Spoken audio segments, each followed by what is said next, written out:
At the family photo shoot, my 6-year-old daughter sat in the front row, smiling in her handmade floral wreath. But when I unwrapped the massive canvas print on Christmas morning, my blood ran cold. She wasn't there.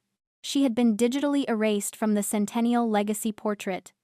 Where my daughter stood, there was only a smooth blur of floorboards. My mother had deleted her own granddaughter to maintain the aesthetic of a perfect, wealthy family. I didn't scream. I didn't cry. I just felt the cold, terrifying clarity of a structural engineer realizing the foundation is rotten. Drop a comment and let me know where you're listening from and what time it is for you right now. I'd love to know who's part of our community.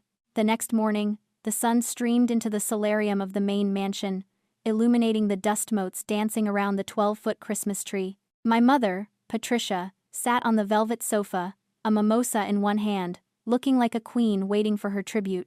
My sister, Ashley, was already perched on the armrest, ring light perfectly positioned, live streaming her unboxing of a vintage Chanel bag my father had bought on credit. They looked like a magazine spread come to life. Perfect, polished, and completely rotten on the inside.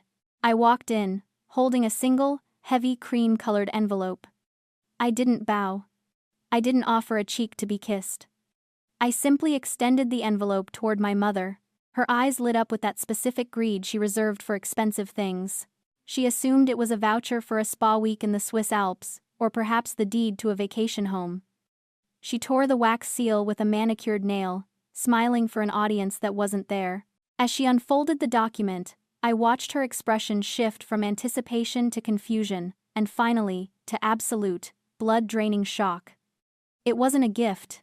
It was a notarized eviction notice. "You have 30 days to vacate the premises," I said, my voice steady and devoid of the trembling uncertainty I used to carry. "And Ashley, if you check your banking app, you'll find that your access to the family trust has been revoked effective immediately." The silence that followed was expensive. It was the sound of a dynasty collapsing. I looked at Ashley, frozen with her mouth open, and for the first time, I didn't feel jealousy. I analyzed her. In sociology, they call this the golden child dynamic. The golden child isn't actually loved. They are consumed. They are the family's avatar, projected to the world to prove the parent's success. Ashley was raised to be an ornament, shiny, hollow, and utterly dependent on external validation. I, on the other hand, was the scapegoat. I was the utility player. My role wasn't to shine, it was to function. I was the tool they kept in the dark until something needed fixing. And I had fixed everything. I looked out the bay windows, at the sprawling winter gardens. 5 years ago, those gardens were a mud pit. I was the landscape architect who designed the drainage systems, restored the historic pergolas, and curated the rare plant species that increased the estate's value by $3 million. I did that work with my own hands, kneeling in the dirt, while living in the unrenovated carriage house 50 yards away, a drafty servant's quarter with plumbing that screamed when you turned the tap. They lived in luxury because of my labor. They maintained their image because of my sweat equity. And in return, they erased my daughter because she didn't fit the aesthetic. "This is a joke," my father, Thomas, sputtered, snatching the paper from my mother's shaking hands. "You can't evict us. This is our home." "It's the trust's home," I corrected him, cold and precise. "And as of yesterday morning, Grandma Eleanor appointed me as the sole trustee, with full power of attorney. The free ride is over. You have 30 days to pack your image and leave." I didn't wait for the screaming to start. I didn't need to hear their excuses. I turned on my heel and walked out, leaving them in the beautiful, cold mansion that was no longer theirs. The transaction was complete. The bill had finally come due. They didn't pack. Of course, they didn't. Instead, they launched a campaign of denial so aggressive it bordered on delusion. My father chased me into the hallway, his face a mask of patronizing concern. "She's confused, Olivia," he said, his voice dropping to that conspiratorial whisper he used when trying to cut a bad business deal. "Mother hasn't been lucid in months, you know that. Whatever paper she signed, it won't hold up. You're taking advantage of an old woman's dementia." I didn't stop walking. I didn't argue. I knew the truth. They needed her to be senile. If she was senile, they were caretakers. If she was lucid, they were parasites. I walked straight to the library in the east wing. The heavy oak doors were closed, shutting out the hysteria from the main house. I pushed them open. Grandma Eleanor was sitting in her wingback chair by the fire, a book of poetry in her lap. She wasn't drooling. She wasn't staring blankly at a wall. She was dressed in silk, her silver hair pinned up in the French twist I had helped her with that morning. When she saw me, her eyes sharp, blue, and terrifyingly intelligent locked onto mine. "Did they scream?" she asked. Her voice was clear, crisp as autumn air. "They're screaming now," I replied, sitting on the ottoman at her feet. She smiled, a small, dangerous curl of the lips. "Good." This was the part my parents never understood. They viewed Eleanor as a decaying asset, a portfolio that breathed. They hired nurses to handle the mess and visited her only when they needed a signature. They treated her like she was already a ghost haunting her own house. But I saw the woman. For the last 3 years, while Ashley was partying in Tulum, and my parents were hosting galas, I spent my evenings here. I wasn't networking. I was brushing her hair. It started as a necessity the night nurse was late, but it became our ritual. 100 strokes, every night. In the silence of those evenings, the invisible anchor was forged. It wasn't a transaction. I didn't want her money, I wanted her history. I listened to her stories about how she built this estate from the ground up after my grandfather died, how she navigated boardrooms full of men who thought she was decorative. I respected the architect, not the inheritance. "They think I manipulated you," I told her softly, resting my hand on her knee. "They think everyone is like them," she countered, placing her hand over mine. Her skin was paper thin, but her grip was iron. "They think love is a negotiation. They don't understand that loyalty is earned in the quiet moments, not bought with grand gestures." She reached for the cane, leaning against her chair. "I heard your father on the phone. He's calling Dr. Eris. He wants a competency hearing." "Let him call," I said. "We have the neurologist's report from last week. You scored higher than he would." Eleanor chuckled, a dry, rasping sound. "I built this dynasty, Olivia, and I will not let them turn it into a backdrop for your sister's vanity. You are the only one who ever asked me what I wanted. You are the only one who looked at me and saw a person." She squeezed my hand. "Stand your ground, my dear. The storm is coming, but we built this house to last." I looked at her, this fierce, brilliant woman who had been dismissed by her own son. And I knew we weren't just fighting for a house. We were fighting for dignity. They had erased my daughter from a photo, but they had tried to erase Eleanor from her own life. And now, the ghosts were fighting back. The 30-day deadline didn't result in boxes, it resulted in a siege. My parents didn't pack a single vase. Instead, they dug in, fortifying their position with the only weapons they knew how to use: guilt and gaslighting. My mother, Patricia, cornered me in the kitchen the next morning. She wasn't wearing her usual silk robe, she was dressed in a sharp blazer, her crisis management armor. "We need to talk about your mental state, Olivia," she said, her voice dripping with a poisonous kind of concern. She poured herself coffee, acting as if the eviction notice was just a symptom of my hysteria. "Your father and I are worried. You've been working too hard in the dirt. It's made you unstable." I didn't look up from my tablet. I was reviewing the estate's heating bills, which they hadn't paid in 4 months. "I'm not unstable, Mother. I'm the landlord." "You're jealous," she snapped, the mask slipping. "You have always been jealous of Ashley. That's what this is. You can't stand that she's the one who shines, so you're trying to burn the house down to get attention. It's pathetic, really. We're not leaving because of your little tantrum." I looked at her then. Really looked at her. For years, that word jealous had been a leash. It was how they kept me in line. If I asked for fairness, I was jealous. If I asked for credit, I was petty. But looking at her now, standing in a kitchen she couldn't afford, drinking coffee paid for by a trust she had defrauded, the leash snapped. "I'm not jealous," I said, my voice calm and low. "I'm solvent. There's a difference." She flinched, as if I'd slapped her. In the living room, Ashley was launching a different kind of offensive. She was curled up in the window seat, phone propped against the glass, filming a story for her 2 million followers. She wasn't wearing makeup. She had forced tears into her eyes.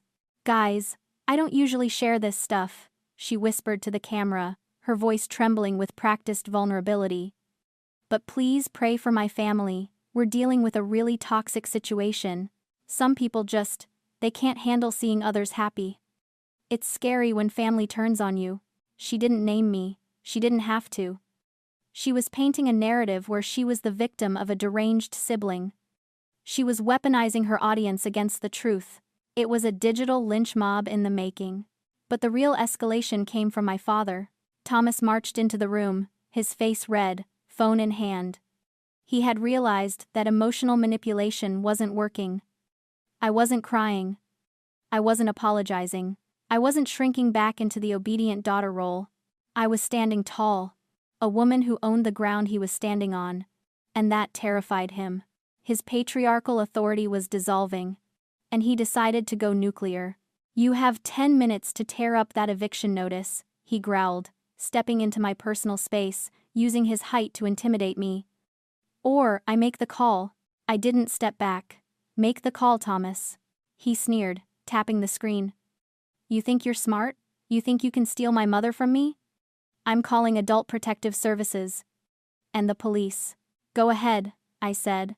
"I'm going to tell them you've isolated her," he shouted, his voice echoing off the high ceilings. "I'm going to tell them you're forcing a woman with dementia to sign legal documents.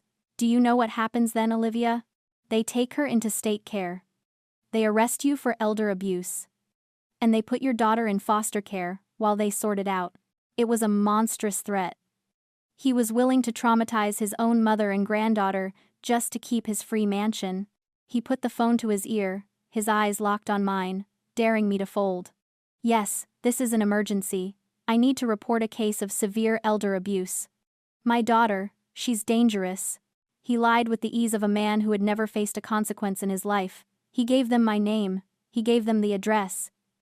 He painted a picture of a volatile, violent woman holding a senile old lady hostage. 20 minutes later, the gravel driveway crunched under heavy tires. Blue and red lights flashed against the bay windows, staining the perfect white walls with the colors of a crime scene. My mother smirked, crossing her arms. "You should have just known your place, Olivia." I walked to the front door. I didn't tremble. I checked my watch. They had played their final card. Now, it was time to show them the deck.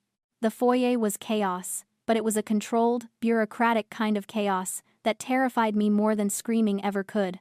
2 uniformed officers stood by the door, hands resting near their belts, while a woman in a beige pantsuit, Adult Protective Services, stepped inside with a clipboard that looked like a weapon. "Ma'am, step away from the elderly individual," the taller officer commanded, though Grandma Eleanor wasn't even in the room yet. He was looking at me. "I haven't done anything," I said, keeping my hands visible. "My father is lying." "We'll sort that out," the APS caseworker said, her voice brisk and devoid of empathy. "For now, we need to separate the parties. Mrs. Holloway, Mr. Holloway, please stay in the living room. Olivia, you'll come with us to the kitchen." Then came the moment that nearly broke me. Another officer moved toward the stairs where Mia was sitting, clutching the banister, eyes wide with confusion. "We'll need to secure the child until we can determine the safety of the environment," the officer said. "No," I stepped forward, blocking his path. The air in the room grew instantly thin. "Do not touch my daughter. She has nothing to do with this." "Olivia, please," my mother sobbed from the living room, a performance worthy of an Academy Award. She pressed a handkerchief to dry eyes. "Don't make this harder on Mia. Let the officers do their job. We just want everyone safe." She looked so reasonable. So concerned. Standing there in her cashmere sweater, flanked by my father in his blazer. They looked like the pillars of society. I looked like the hysterical daughter in work boots, and a flannel shirt, covered in garden soil. Perception is a currency. And they were rich. I watched them lead Mia into the sunroom. She didn't cry. But she looked back at me with a terror that burned a hole in my chest. I wanted to lunge at them. I wanted to scream. But I knew that any display of emotion would only confirm their narrative: unstable, dangerous. So, I turned to stone. In the kitchen, the interrogation began. The caseworker sat opposite me, pen hovering over her forms. Your father alleges that you have isolated Eleanor Holloway from her family, she stated, that you have restricted their access to her. I haven't restricted access, I replied, my voice flat. They stopped visiting. They haven't seen her in 3 months, unless they needed a check signed. Ask the night nurses. I have the logs. He also claims you coerced her into signing legal documents while she was in a state of cognitive decline. She isn't in decline. She's sharper than anyone in this house. The caseworker sighed, tapping her pen. Miss Holloway, we have reports of aggressive behavior. Financial exploitation. Given the severity of the accusations, she glanced toward the living room where my parents were murmuring with the officers, looking for all the world like victims of a tragedy. We may need to place Eleanor in emergency protective custody while we investigate, and given your current volatility, we may need to find temporary placement for your daughter. My world tilted. They were actually doing it. They were going to dismantle my life using the very system designed to protect people. My father stood in the doorway, a smug little smile playing on his lips. He had won. He knew the system better than I did. It's for the best, Olivia, he said softly. You need help. Just as the officer reached for his handcuffs, a sound cut through the tension. It wasn't a shout. It was the rhythmic, deliberate tap-tap-tap of a cane on hardwood floors. The library doors swung open. Grandma Eleanor did not look like a victim. She wasn't in her wheelchair. She was standing upright, dressed in a structured navy suit I hadn't seen her wear in years. She walked into the foyer with a slow, regal cadence that commanded absolute silence. Her eyes swept over the police, the caseworker, and finally rested on my father. Officer, she said, her voice projecting with the clarity of a church bell. I would like to report a disturbance in my home. Mrs. Holloway? The caseworker stood up, confused. We were told you were incapacitated. I assure you, I am not, Eleanor said, stepping between me and the police. She looked at my father, her gaze withering. My son seems to have confused dementia with disobedience. I am not confused, I am not coerced. And I am certainly not a victim of my granddaughter. She pulled a folded document from her pocket and slammed it onto the kitchen island.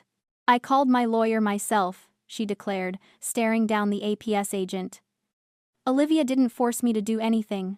In fact, she is the only reason this house hasn't collapsed under the weight of my son's incompetence. Now, get out of my kitchen before I sue your department for harassment. The silence that followed wasn't expensive, it was priceless. Mr. Sterling, the family attorney who had managed the Holloway estate since before I was born, stepped out from the library shadows.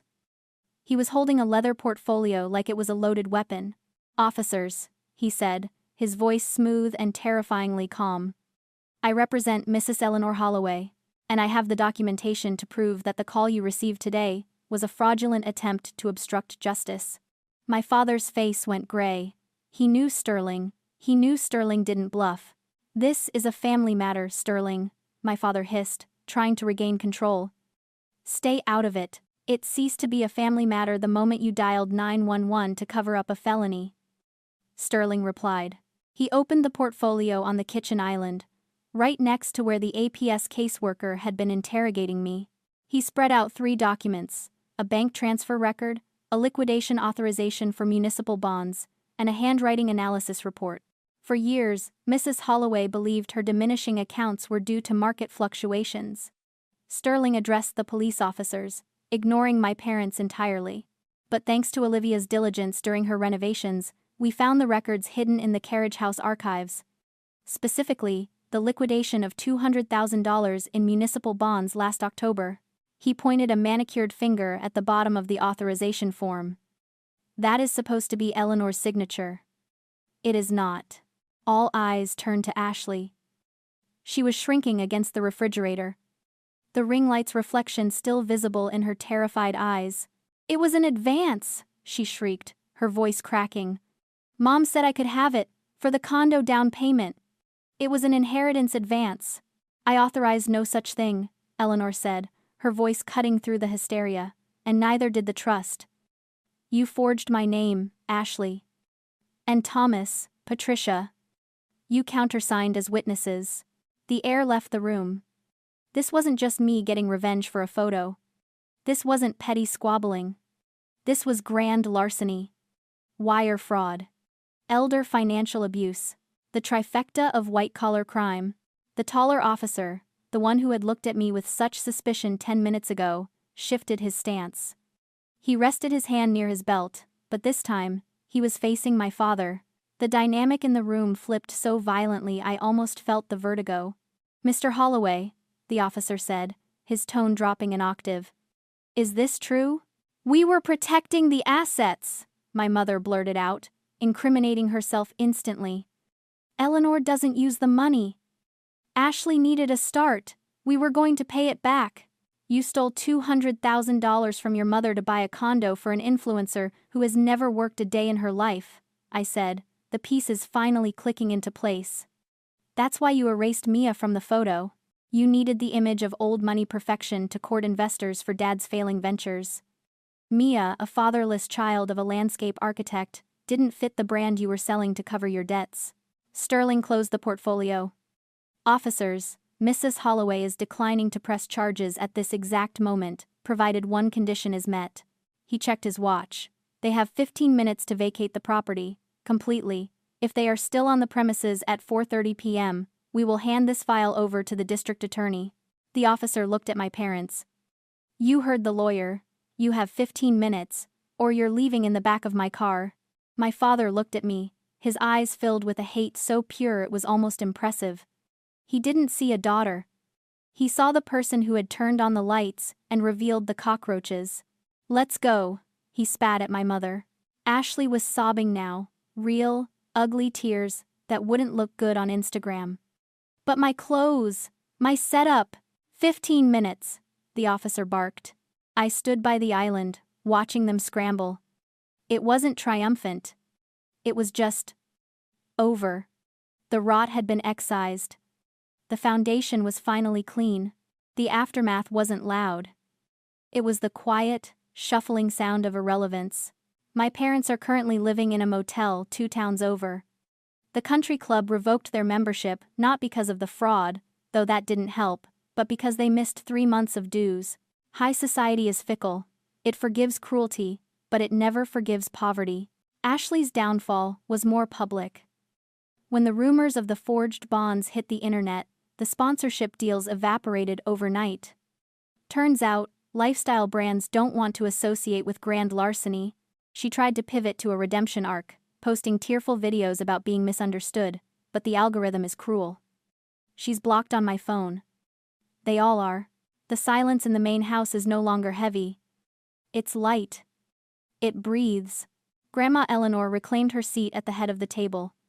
She isn't a prop anymore, she's the matriarch. We eat dinner together every night, pasta, tacos, messy things that would have never been allowed on the antique tablecloths before. Yesterday, I took a sledgehammer to the solarium floor. I'm redesigning the gardens. Not to increase the property value, and not to impress the neighbors. I'm tearing out the rigid, manicured hedges my mother loved so much. I'm planting wildflowers. I'm planting chaos. I'm building a playground for Mia, right in the center of the historic view. This morning, I placed a new frame on the mantel, right where the centennial portrait used to hang. It's a candid shot. Mia is laughing, her face smeared with chocolate. Eleanor is smiling, actually smiling, her eyes bright and alive. And I'm there, looking at both of them with a fierce, protective pride. I look at that photo, and I think about the girl who was erased. Mia, this is my promise to you. You will never have to shrink to fit into someone else's frame. You will never have to edit out your joy, your mess, or your brilliance, just to make someone else comfortable. You are not an aesthetic. You are not an accessory. You are a whole, vibrant, undeniable human being. They tried to delete you because you disrupted their illusion of perfection. But they didn't realize that you were the only real thing in the picture. We don't live in a museum anymore. We live in a home. And in this house, we take up space. We won. We didn't just keep the house. We kept our souls. And that is a legacy worth protecting. If you've ever had to cut off toxic family to save your own peace, share this story. You are not alone.